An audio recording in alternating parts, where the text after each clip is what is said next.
Hello tout le monde! Allez, on ouvre une page au hasard du livre Sourire le premier, dispo dans tous les bons points de vente. D'ailleurs, les clés du changement. Faudra que je vous en parle de ce livre. Mais pour l'instant, je vous tire des pages au hasard et il sert d'oracle. Et ça, c'est génial finalement. Et je pense que je vais en sortir un oracle d'ailleurs. C'est une bonne idée qu'une de mes amies a eue. Et elle m'a dit, mais ton livre, il est génial. En fait, tous les matins, j'ouvre une page au hasard et ça me donne ma route pour la journée. Donc voilà, allez, on se fait une petite guidance comme ça et on tire. Hop là.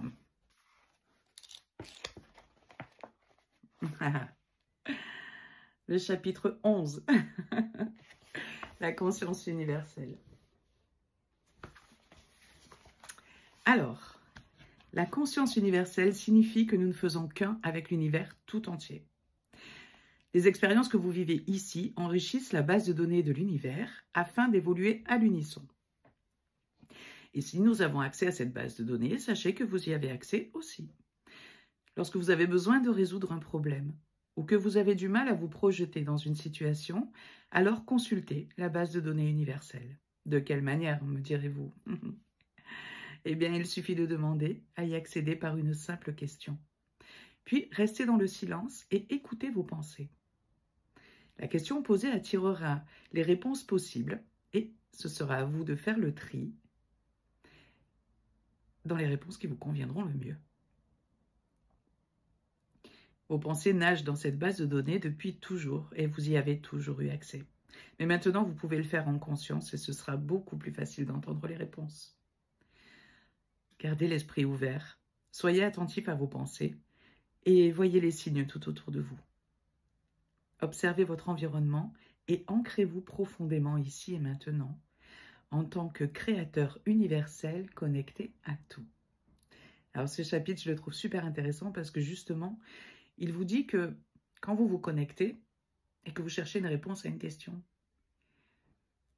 on arrive dans cette base de données, donc on imagine un égrégore avec toutes les réponses possibles. On a accès à toutes les réponses possibles. À ce moment-là, il nous vient plusieurs réponses et on peut se dire, tu sais, moi la méditation, ça ne me convient pas parce que du coup, ben, ça part de droite à gauche, de gauche à droite, et puis je ne sais pas sur quoi m'arrêter, j'y arrive pas. Quand on est dans le silence et aligné, et croyez-moi, j'ai été perdue très très souvent, mais très souvent dans ma vie. Quand on est dans le silence, en paix, on ressent la bonne réponse, on la ressent. Le cœur vibrant. Quand le cœur s'ouvre, on sait que c'est la bonne réponse. Quand le cœur se serre, c'est que c'est pas ça.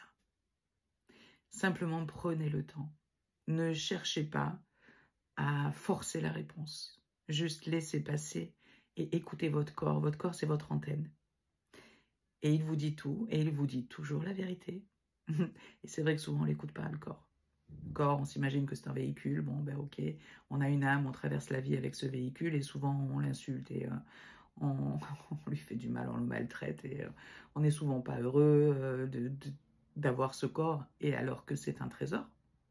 C'est un trésor, c'est lui qui vous indique le chemin à suivre. C'est une équipe. Comme dit Nasrin Reza, que j'adore d'ailleurs, c'est l'équipe terrestre.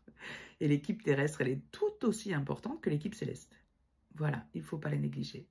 Simplement l'écouter.